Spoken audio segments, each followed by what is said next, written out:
montanha russa de sentimentos que tornam o Homem-Aranha tão identificável. E então a relação deles já começa muito problemática, porque o Peter ainda é muito gamadão. O Peter é muito gamadão na Mary Jane em todos os 3 filmes. Chata pra caralho, meu Deus! E aí galerinha, tudo certo? Eu sou o Cauã, eu tô aqui de novo para mais um react. Hoje eu trouxe um vídeo interessante do Marlon Nerd, canal Marlon Nerd, sobre as namoradas do Homem-Aranha. E aparentemente vai se falar sobre o cinema. E bom, eu já vi todos os filmes, eu quero dar uma olhada e ver qual a opinião dele sobre e qual a minha. Eu vou deixar pra mostrar no vídeo. Mas enfim, a gente tem algumas polêmicas nesse meio, então assim, bem interessante pra ver o que ele vai falar sobre e quais são as mais odiadas e as mais amadas. Eu já sei dizer qual que vai ser, a gente sabe, mas vamos ver qual que vai ser a argumentação ali do meu mano Marlon Nerd. Então sem perder muito tempo, galera, simbora. Deixa eu só ver se tá na alta qualidade. Mano, o Homem-Aranha é o herói mais humano da Marvel. E sabe por quê? Porque ele sofre muito, especialmente no amor. E hoje a gente vai falar sobre cada mulher... Posso discordar por um segundo? Não é só porque o Homem-Aranha sofre, tá? Não é só por sofrer que ele é o herói mais coisa da Marvel, mais humano. É por ter coisas boas e coisas ruins, por ter essa montanha russa de sentimentos que tornam o Homem-Aranha tão identificável com as pessoas. Porque tem horas que ele se dá bem, tem horas que ele se dá mal e tem horas que se equilibra, entende?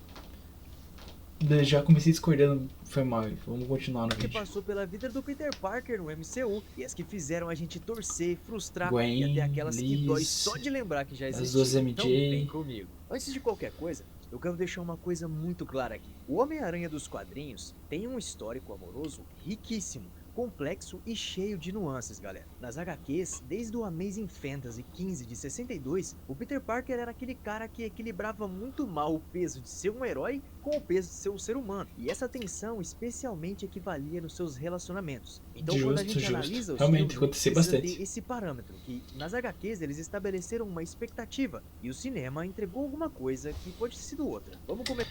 Tem que ver também, assim, você não pode levar só em consideração o começo. Tem muitos relacionamentos diferenciados do Homem-Aranha, assim. Nem todos são por causa da falta de tempo, ou seja, para um date. Mas muitos têm outros problemas que geram, enfim.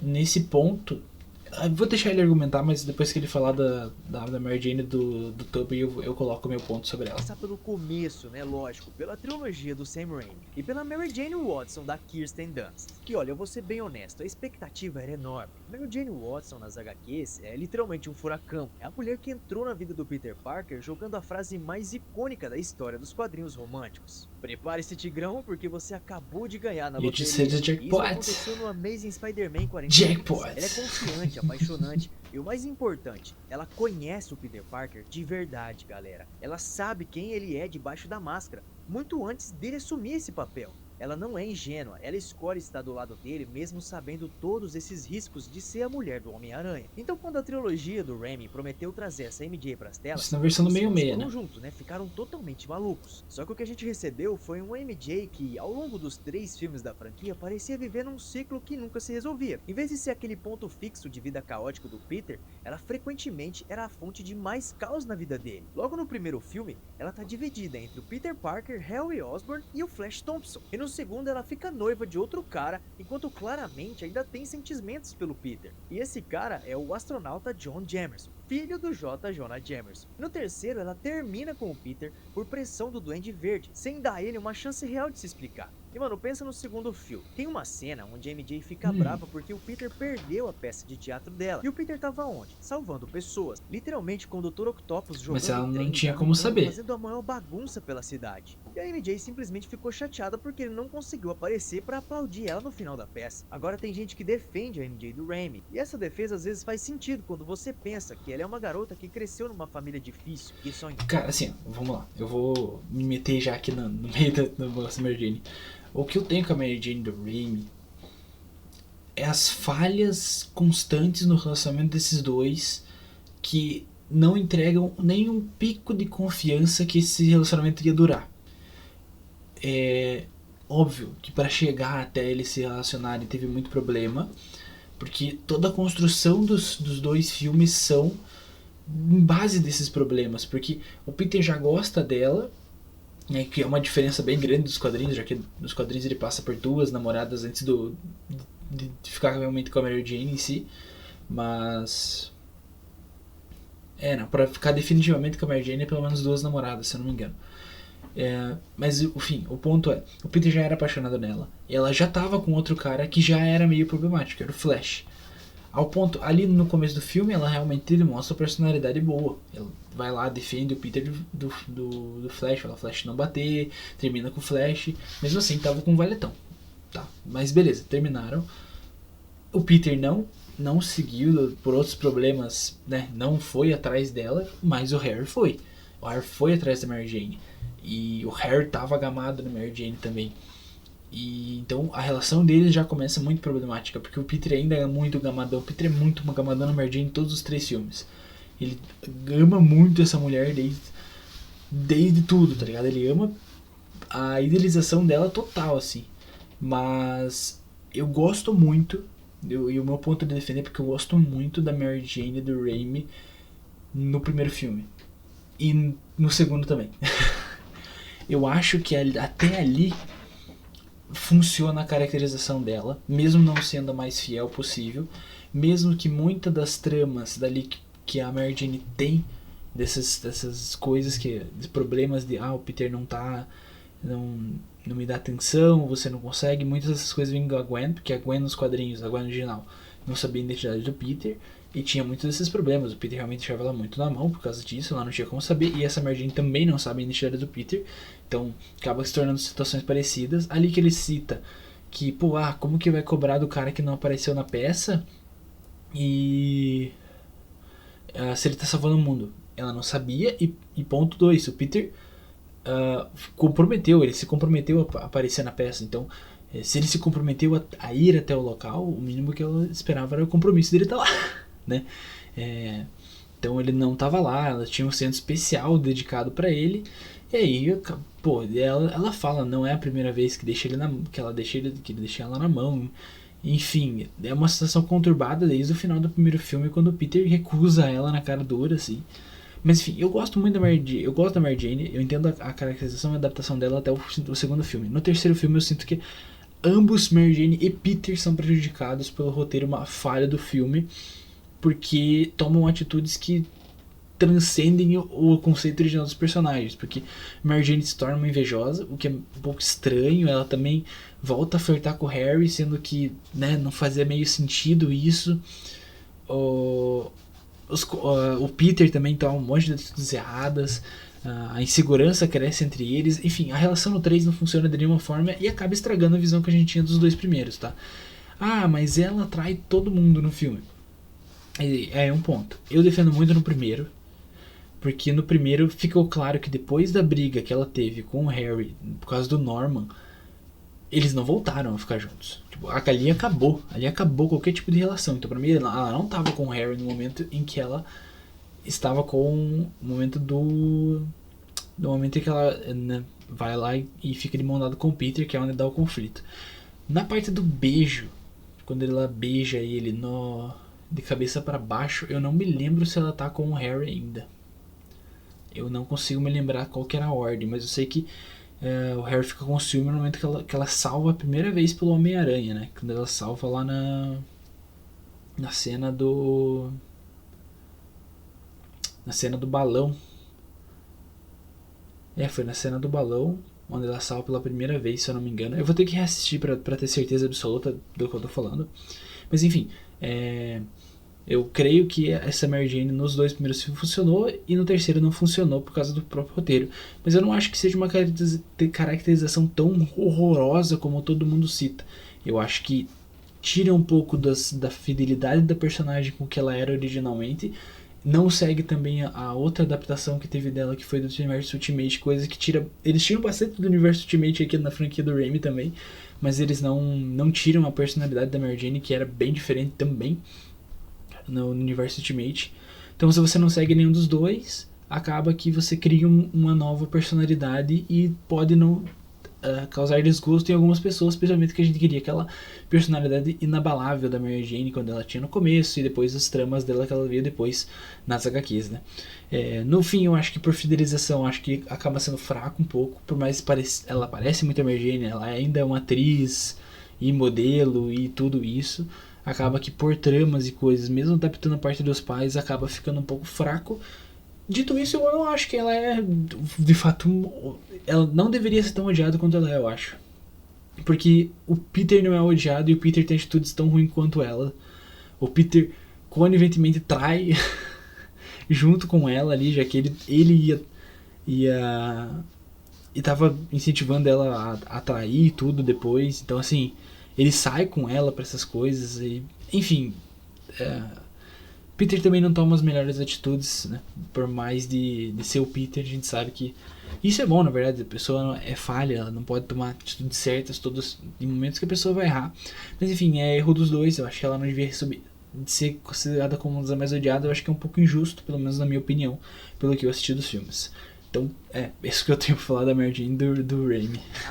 Com fama, reconhecimento e que vivia à sombra de um herói que nem sabia que era o cara que ela amava. As inseguranças dela são meio que humanas. O problema é que o roteiro nunca deixou crescer. Além disso, ela ficou presa nesse loop de incerteza por 3 fucking filmes. E foi exatamente aí que a Gwen Stacy da Emma Stone chegou e mostrou como se faz. Elite. Cara, a Gwen Stacy do Andrew Garfield é sem discussão o romance mais bem construído da história do Homem-Aranha no cinema. E eu não tô falando só de química, embora aqui... Fato.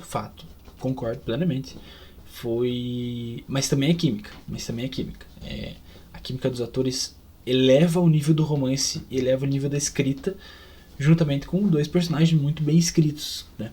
Que entre os dois fosse absurda, muito também por conta deles estarem juntos de verdade na vida real durante as filmagens. Eu tô falando de construção de personagem, de consistência narrativa do roteiro. Desde a primeira cena que a Gwen Stacy apareceu em Amazing Spider-Man de 2012, ela tá estabelecida como uma pessoa completa. Ela é monitora-chefe do laboratório Oscorp, ela entende a biologia, de genética e de sistemas. Ela não é a namorada do herói, ela é uma cientista e que também tem um namorado que é herói. Essa distinção muda tudo, galera. Quando o Peter tenta afastar pra proteger ela, meio que cumprindo a promessa que fez pro pai dela, o Capitão Stacy, Gwen não aceita isso pacificamente. Ela chama na frente e toma as próprias decisões, recusa deixar que outra pessoa escreva o roteiro da vida.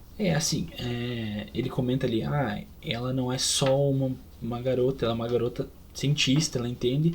Não acho que isso, enfim, seja algo que você deva levar em base nos relacionamentos do Homem-Aranha. Ela é uma cientista, porque a Mary Jane em si foi casada com o Peter por 20, 30 anos ali no...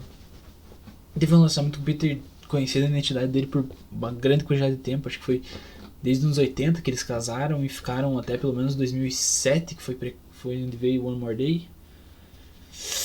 Não vou me lembrar. Datas é foda. Mas enfim, eles ficaram uma boa quantidade de tempo junto, então falar e não tinha nada de cientista na Mary Jane nos quadrinhos, definitivamente.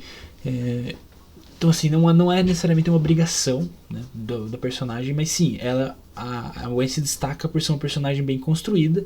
O roteiro favorece muito ela, os dramas dela funcionam. E principalmente a dinâmica dela e do Peter funciona muito melhor. Não tem terceiros envolvidos, o que facilita que funcione melhor, querendo ou não, quando tem 2 só pessoas. Como a Mary Jane e o Peter tinham muitas pessoas envolvidas em todos os filmes ali, não era só sobre eles dois, tinha pessoas em terceiros envolvidos, então acaba tirando um pouco dessa capacidade de desenvolver um casal em si, porque muitas vezes vai ser só vocês dois e vocês dois têm que enfrentar aquilo, entende? E fora que ela é uma personagem, como ele disse, bem completa. Então ela é aquela personagem que, por mais ela ter as tramas dela, ela já tá resolvida em si quando o filme começa, diferente da Mary Jane, que vai se desenvolvendo. São formas diferentes de ver um romance, só que foi muito melhor funcionando na franquia do Espetacular mesmo. Dela. E ela não tá esperando ser salva, ela quer estar no campo de batalha junto com o Peter. Em Amazing, isso é maluquice. Isso ficou ainda mais evidente. Tem uma cena no Oscar onde ela assume o controle do sistema elétrico para ajudar o Peter a derrotar o Electro. Ela ajuda a salvar, tá pedindo realmente. pra ela sair, gritando que é perigoso, e ela simplesmente diz: ninguém toma as decisões por mim. Isso é o que as HQs sempre pediram e o cinema finalmente. Isso é um pouco de loucura também. Isso me estressa um pouco também na Mary Jane do PS4, né? Que ela é... Não, eu vou te ajudar aqui, eu sou uma pessoa totalmente sem poderes, você tá enfrentando super seres, mas não. Eu vou te ajudar. Eu vou te ajudar. Você tá enfrentando super seres, mas eu vou te ajudar. Tá, mas você tá se correndo em risco. Não importa, eu vou te ajudar. É um pouco meio sem sentido. Mas aqui tem consequência, né? Entregou pra gente. Mas aí vem o momento em que parte o coração de qualquer fã. A morte da Gwen Stacy no Amazing Spider-Man 121, na noite em que Stacy morreu, é considerado um dos momentos mais marcantes da história dos quadrinhos. Mudou bastante os quadrinhos depois disso. Os heróis deixaram de ser invulneráveis, e o momento em que a gente entendeu que o herói não salva todo mundo. E no filme eles replicaram essa tragédia com um cuidado brutal. A gente sabia que ia acontecer. Os fãs das HQs já sabiam. E cara, uma coisa que muda muito a visão você assistir esses dois filmes é imaginar que quando eles estavam produzindo o primeiro, eles já tinham planejamento de matar a Gwen no segundo. Então assim, toda a relação de Peter e Gwen já é construída pra morte dela. Isso faz também com que a personagem tenha que ser muito... eles têm que fazer a gente gostar muito da personagem, porque a gente tinha que se importar com a morte dela. Muito, assim, tinha que sentir esse baque. Principalmente o segundo filme inteiro foi construído na morte da Gwen. Já tem entrevistas, inclusive, da produção do filme falando que, cara, a gente tinha uma certeza, a Gwen vai morrer nesse filme e é isso. É essa. Então, assim, eles tinham que construir. Tanto que você vê que, diferente do primeiro filme, que você tinha a Gwen com um pouco mais de camadas internas, ali tinha a relação dela com o pai, e enfim. No segundo filme, mais realmente sobre eles dois em si e a partida dela e tudo mais. Por mais que eu acho que ainda falta um pouco de desenvolvimento, tudo que funciona no segundo filme envolve aqueles dois, então tudo que funciona muito bem, né? E aí acaba que a morte dela impacta muito também, porque foi construída para ser impactante, né? Por exemplo, eu acho que se a Mary Jane fosse morrer no primeiro filme do Raimi, seria completamente diferente a maneira como ela seria portada naquele primeiro filme. Eu acho que até se ela morresse naquele primeiro filme a gente ia sentir muito. Mas se ela fosse pra morrer, por exemplo, no terceiro, ia ser totalmente diferente a maneira como ia ser tratado a relação dela. Como a Gwen foi tratada pra morrer, eles não podiam deixar... eu não vou deixar essa personagem com muitos conflitos em questão que ela possa estar muito errada com o Peter, por exemplo. Se ela começa a julgar o Peter por não ter tempo pra ela, porque... primeiro que ela já tem a informação que ele é o Homem-Aranha, isso não faria sentido nenhum. E segundo porque eles precisavam que a gente gostasse dela, então ela precisava estar ativa na trama. Ela precisava ser uma personagem que a gente sabia que ela era importante, que ela seguiria, que ela era importante pro Peter, e que ela também era uma personagem mais resolvida, enfim. O filme todo é construído para que a gente se importe muito com a Gwen e a gente saiba que ela é uma peça importante e a falta dela seja muito sentida.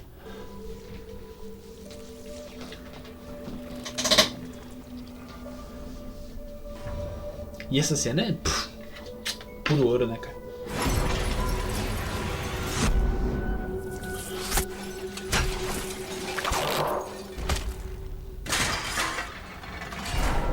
E aí o MCU chegou com uma... Ai, é foda do MCU. Eu não queria criticar hoje, eu queria paz e amor. Eu queria paz e amor, mas vai falar do MCU e eu vou ter que criticar. Vai, fala pra mim, Marlon. Com a Liz Allen em De Volta Pra Casa. Beleza, vai citar a Liz, beleza. Não, a Liz eu tenho crítica ainda. Puta merda, tá. Allen, que era vivida pela Laura Harrier, é um tipo específico de amor adolescente que a gente reconhece logo de cara. É aquela pessoa popular que acha que tá fora do seu alcance, mas que no fundo é muito mais acessível do que você pensava. E o que De Volta Pra Casa fez foi usar ela não como um romance épico, mas como um espelho da tensão central da vida do Peter, conciliando vida normal com responsabilidade de herói. E cada vez que o Peter abandona a situação com a Liz pra virar o Homem-Aranha, seja na festa da piscina ou lá no baile, a gente sente o peso do que ele tá sacrificando. Mas tudo isso é pequeno comparado... Eis o ponto. A gente sente mesmo?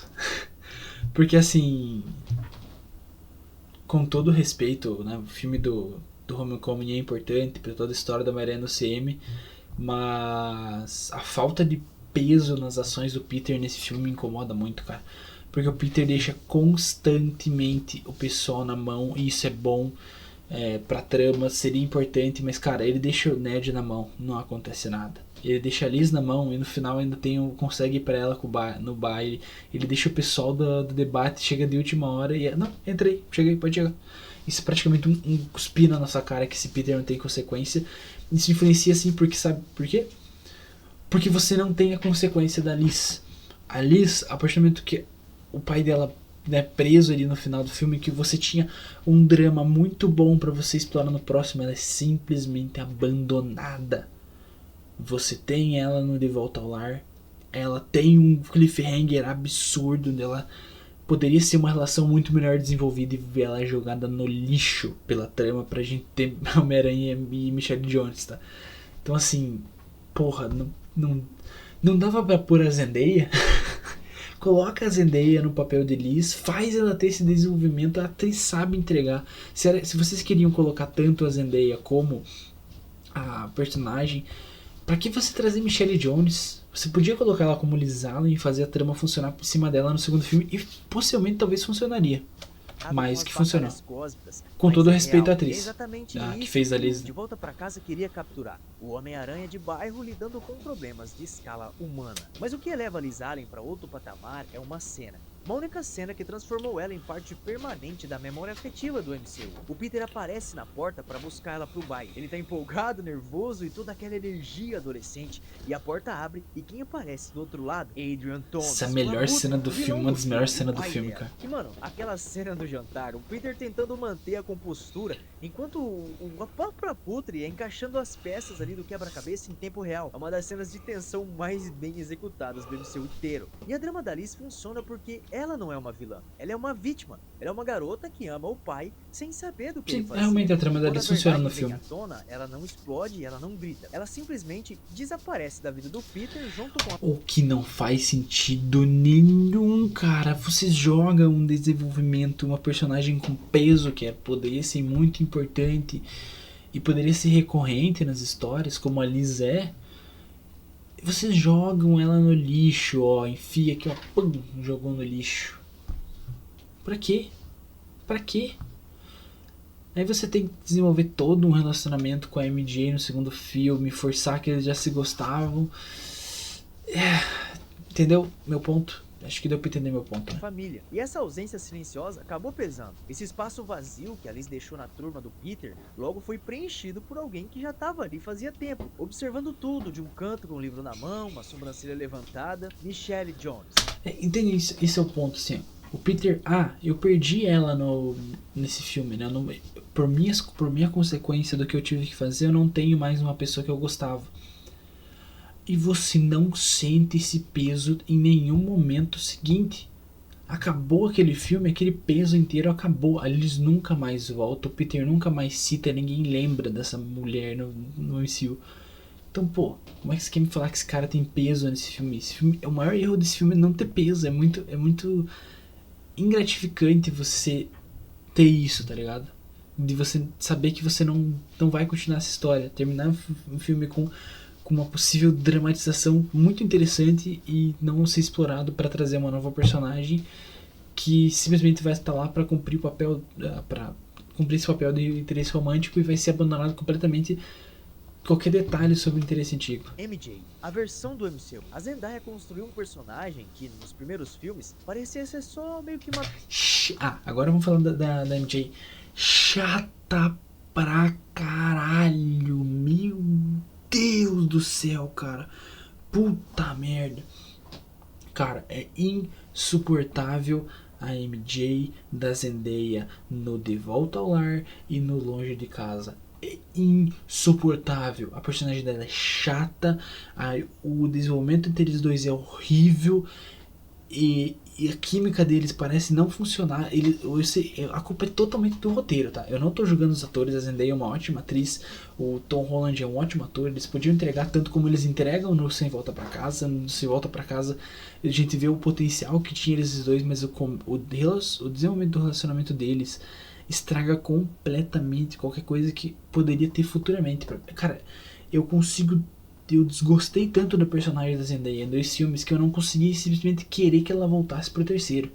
Assim, por mais de no terceiro filme ela me convencer de que ela era um par romântico interessante. Mas eu não quero ela num quarto, porque eu sei o como ela é insuportável, como o desenvolvimento inicial dessa personagem é insuportável, na minha opinião. É, cara, desde do momento de todo aquele dramazinho adolescente do Peter. Ai, o outro japonesinho ele gosta dela. Ai, será que ela gosta de mim? Aí, mano, vai lá, consegue pegar, sair. Primeiro que toda aquela drama adolescente enche o saco naquele filme. Se você já assistiu o primeiro, então. Se você tá assistindo em seguida, assim, você diz, cara, que ódio, cara. Se você esquece que existe o primeiro filme, até esse filme é um pouco mais tolerável. Mas ainda assim, paia demais. E. Cara, aquela cena da ponte, simplesmente. Eu quero te contar uma coisa. Você é o Homem-Aranha. Puta que pariu. Não tinha uma maneira pior de fazer essa revelação. A cena do beijo deles é ridícula, é mal feita. Enfim, não funciona. Simplesmente não funciona pra mim nesse filme. E o desenvolvimento inicial da MJ é bem ruim, mano. E fora que ela é uma personagem totalmente sem trama, né? Ela não tem nenhum peso de MJ, ela não é uma personagem inabalável. Questão de personalidade, né? Ela é muito maneiro e pá. Ela não é a personagem do que a MJ poderia ser. Ela não tem trama, a dramatização dela segue totalmente o que a vida do Peter tá seguindo. É bem paia. Piada recorrente, aquela amiga sarcástica que sempre tá presente, mas nunca tá de verdade integrada na história. Mas essa aparente distância era totalmente proposital. Era uma armadura emocional da MJ. Ela é observadora, inteligente, desconfiada de todo mundo, e quando ela finalmente abre uma brecha para deixar o Peter entrar, isso significa muito mais que qualquer declaração dramática. O romance dele em Longe de Casa é exatamente o jeito que seria na vida real. Desajeitado, engraçado e com aquela energia Que chato. de dois nerds que estão obviamente apaixonados um pelo outro, mas não sabem como dizer isso direito. Não tem música dramática, não tem chuva cinematográfica, tem só dois adolescentes tropeçando nas próprias palavras no museu em Praga. Isso é simplesmente perfeito, porém o que torna a MJ do MCU especial. Perfeito não, totalmente imperfeito e mal feito. De verdade é No Way Home. Porque sim, No Way Home é o que a gente precisava para pelo menos poder sentir o peso dessa personagem indo embora, das consequências que tiveram nesse terceiro filme. Porque eu sinto que se eles mantivessem algo como foi Longe de Casa para essa personagem, o final do filme, por mais de muita gente ter comemorado ainda assim, eu acho que teria muito mais gente falando puta que pariu, graças a Deus que essa personagem saiu, em vez de como foi, nossa, meu Deus, não, pra que fazer isso com o Peter? Entendeu? Acho que seria um pouco diferente a visão se esse filme não tivesse realmente salvado essa personagem. E eu sinto que salvou porque eles deixaram os atores brilharem, né? O roteiro deixou os atores brilharem. E aqui eu digo que a química sim salvou o filme. Assim como a química do Andrew e da Emma adicionou muito a um romance, aqui a mesma falta de desenvolvimento de personagem de casal aqui no filme funciona muito melhor e eu consigo comprar a personagem da Zendaya por esse filme. Uma pena que existem os outros dois primeiros para me estragar completamente a imagem dela. Então, na soma, uma apresentação ruim e duas apresentações ruins e uma boa, para mim não compensa. Eles testam. Por isso que eu realmente não quero que no quarto filme, eu não queria que ela voltasse, né? Ou, né? Como personagem ativo na trama. Relacionamento de um jeito que vai além de qualquer drama adolescente. O multiverso tá em colapso, vilões de outras dimensões estão na jogada e a MJ não recua. Ela enfrenta, briga, ajuda e quando o Peter decide apagar a memória de todos dele para essa... Aqui ela é uma coisa que é diferente do que, por exemplo, foi a Gwen. Aqui ela realmente é apoio. Se essa personagem fosse muito bem desenvolvida para ser esse apoio, eu nunca na minha vida reclamaria dela voltar no quarto filme e dele realmente relembrar ela num possível quarto filme. Mas a maneira como ela foi feita quebra qualquer coisa, porque primeiro que a partir do momento que colocam MJ não é Mary Jane, pra mim já porra, usa MJ e não é Mary Jane, pô. Assume teus B.O. Se você quer realmente colocar uma personagem que descaracterize a aparência original das HQs, pelo menos assuma teus B.O. e fala, não, essa aqui é a Mary Jane, é a nossa Mary Jane, sim. E segundo ponto é coloque a trama da Mary Jane, pelo menos qualquer coisa que lembre. Nem que se use a versão do Ultimate, usa qualquer coisa que remeta a Mary Jane, que essa personagem não tem. E ela não tem nada que remeta a Michelle Jones, não tem nada dos quadrinhos e não tem nada que remeta a Mary Jane. É uma personagem original e que foi mal feita por 2 filmes. Salvar o mundo, ela paga o preço mais alto junto com ele. E aquela cena final onde o Peter vai até a cafeteria e ela não reconhece ele, cara, você vê nos olhos dela que tipo, tem alguma coisa diferente naquele estranho, mas ela não consegue entender o que é. E o Peter sabe que se contar a verdade vai estar colocando ela em perigo mais uma vez. E às vezes o amor mais brabo não é o que fica, é o que a gente abre mão pra proteger. Quer mais alguma coisa?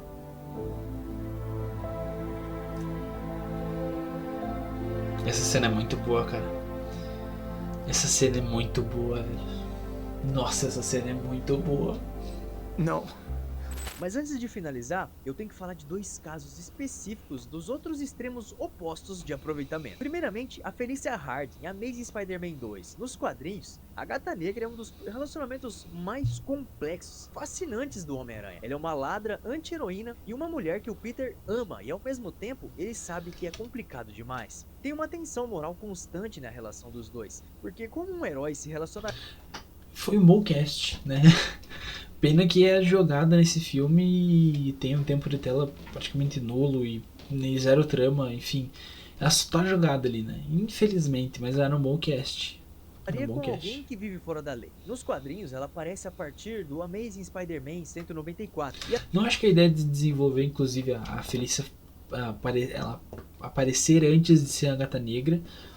Claro que eu acho que seria errado você desenvolver ela, como você não colocar um mistério de quem é a Gata Negra, eu acho que seria um pouco errado, mas você desenvolver ela antes de ser a Gata Negra pra mim não é um problema. A animação de 94 fez bem isso, então eu acho que isso não era um problema ter ela desenvolvido antes, mas o problema é que a personagem é completamente escanteada e a única interação que ela tem com o Peter, se eu não me engano, no filme, ela foi uma cena deletada, e era uma cena que era muito boa, e foi deletada porque esse filme é uma bagunça. Até hoje é um dos personagens mais queridos da galeria do Homem-Aranha. Mas no filme ele é assistente de Harry Osborn, sem passado, sem arco, sem nenhuma menção do alter ego. A Felicity... Essa cena, a única bodega de qualquer interação entre ela e o Peter tá nessa cena e eles excluem. E nessa cena em específico ainda tem mais 2 elementos. Um dia eu vou falar mais sobre esse filme, cara. Ainda nessa cena em específico tem 2 elementos que fazem falta pra trama e que poderiam ajudar muito. Que é o Peter ter um pouco mais do lado nerd dele.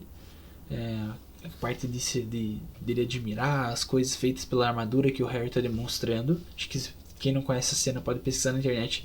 É bem legal. E o fato de que é ali que o Harry originalmente contaria que tá morrendo. Não com um telefonema aleatório no meio do que o Peter tava num experimento.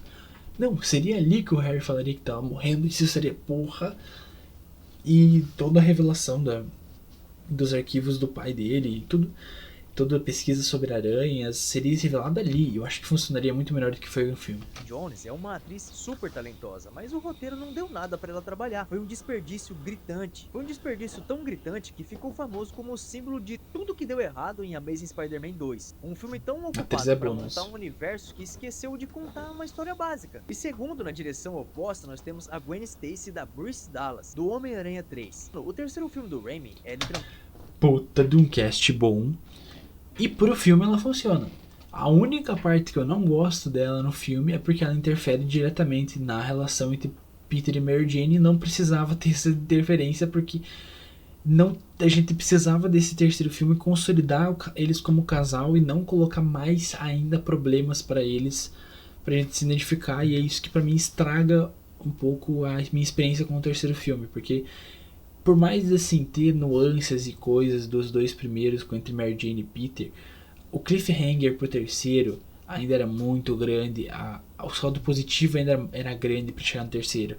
Quando chega no terceiro é decepcionante, é bem decepcionante você ainda ter a situação de possivelmente colocar um triângulo amoroso no filme e a personagem da Gwen é boa, ela é uma personagem resolvida, ela é muito que foi a Mary Jane no começo dos quadrinhos, se você quiser comparar, Deixa eu ver se tem alguma outra comparação. Ela tem muito da Gwen também dos quadrinhos, mas eu acho que ela tem muito mais essa mistura de personalidade, porque ela é uma personagem que é inabalável, ela é modelo, então, né, isso aí já muda bastante. A Gwen não é modelo.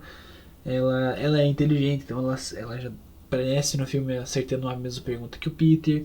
O problema é que pra mim ela tá no filme errado, então ela manda bem, ela tem uma boa caracterização, mas ela acaba influenciando negativamente esse filme, porque a presença dela cria mais conflito entre o casal e não era o que a gente precisava pra esse filme, entende? Talvez se ela aparecesse no próximo, eu acho que talvez seria mais interessante.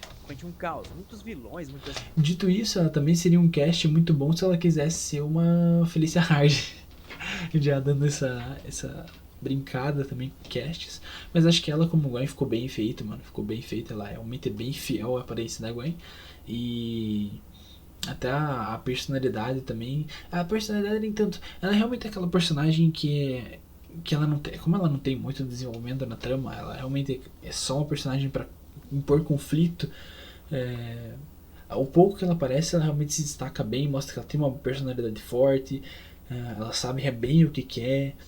E seria interessante, né? Se não fosse no contexto que ela entrou nesse filme. Subtramas, um Peter dominado pelo simbionte, tomando decisões horríveis, mas no meio de toda essa bagunça, a Gwen Stacy do Raimi é refrescantemente simples e agradável. Ela não tá ali pra roubar a cena, ela não tá ali pra roubar a cena da MJ ou Criadama, ela tá ali pra funcionar como um No caso, ela acaba criando. Indiretamente ela acaba criando. catalisador emocional entre os dois. E ela cumpre esse papel com leveza e charme. Tem aquela cena icônica do clube de jazz, onde o Peter tá tomado pelo simbionte. Cara, que eu tenho de dó da Gwen Stacy nessa cena, porque, mano, ela foi muito na inocência. Pô, vamos aqui, sair com o Peter. Peter é um cara legal, inteligente, pá, veio no jazz, dançou comigo, pá. E era tudo pra ele sacanear a Mary Jane, né? É uma desgraça, E né? usa ela pra provocar a MJ. O que chama a atenção é que a Gwen sai dessa situação com mais classe do que qualquer outra personagem da cena. Ela percebe que foi usada, pede Ela mostra que é uma personagem bem resolvida consigo mesmo. Isso é bem bom, na verdade. desculpas pra MJ. E isso sim é muito sobre quem ela é como personagem. Então, resumindo tudo Peter também, nossa, meu Deus. isso, a MJ do Raimi trouxe frustração porque o potencial era gigante e o roteiro manteve ela em um loop ali esquisito. Já a Gwen Stacy da Emma Stone trouxe o melhor romance do Homem-Aranha do cinema, completo, autêntico e devastador. A Liz Allen trouxe aquela tensão perfeita da adolescência contra a responsabilidade, e a MJ do MCU provou que a construção lenta e consistente vale muito mais que qualquer coisa. A Felicia Hardy do Spider-Man 2 é um lembrete de como desperdiçar literalmente um personagem incrível, e a Gwen do Sam Raimi, mesmo que em um filme confuso, saiu de cabeça erguida. Então o Homem-Aranha vai continuar amando, perdendo, recomeçando, porque é isso que torna o herói mais humano de todos. E cada amor que ele teve nos cinemas, nas HQs, moldou um pedacinho de quem é o Peter Parker. Então comenta aqui embaixo agora qual foi o romance do Homem-Aranha. Tá, vamos lá. Vamos dar uma brincada então. Vamos fazer um ranking? Eu acho que dá pra fazer um ranking, tá? Eu acho que eu posso começar de cima pra baixo, porque vai ser menos polêmico. Pra mim, top 1 dos romances no cinema é Gwen. Gwen do Espetacular é top 1. Facilmente, e pra mim top 2 seguido é a Mary Jane do Raimi. Pra mim, mesmo com todos os problemas, ela ainda se destaca muito mais do que todos os outros interesses românticos ali. É muito mais interessante acompanhar a personagem dela do que as outras. Eu acho que mesmo com os problemas que essa relação tem, pra mim funciona melhor. E em terceiro eu já coloco pra mim a MJ da Zendaya, tá? Eu acho que só pelo fato dessas três personagens terem mais desenvolvimento que as outras, colocam à frente, sim, querendo ou não, do que as outras personagens, porque elas têm mais desenvolvimento, elas têm envolvimento direto na vida pessoal do Peter, as três. Então eu coloco assim pra mim. E eu acho que a Zendaya, se ela possivelmente fosse melhor desenvolvida no segundo filme, onde realmente era para ser desenvolvido, se ela realmente fosse melhor desenvolvida, eu acho que ela talvez até pegaria um segundo lugar. Acho que o primeiro é difícil pegar, porque realmente a construção entre Gwen e Peter do Espetacular Homem-Aranha é absurdamente sensacional. Aí eu acho que em quarto dá pra colocar a Gwen da Bryce Dallas. E em quinto a Felicity Jones, já que ela não tem nada que coloque ela como interesse romântico mesmo, tirando a referência dela ser a Gata Negra, né? Então acho que pra mim tá bom assim. claro que muita gente vai querer, é a Mary Jane, é definitivo, mas sinto que a gente precisa ter pelo menos uma interação de uma adaptação da Gata Negra. Acho que depois de Guerras Secretas é bem válido poder fazer isso. Ainda mais que vai ter bastante trama ainda de personagens urbanos, então acho que possa se encaixar. E também, se quiserem trazer em Guerras Secretas a Felicity Jones como Gata Negra, também tô aceitando, né? Acho que seria um cameo interessante. Dei pra esse homem uma Gata Negra, né? Apontando pro Homem-Aranha do Andrew, coitado, só sofre.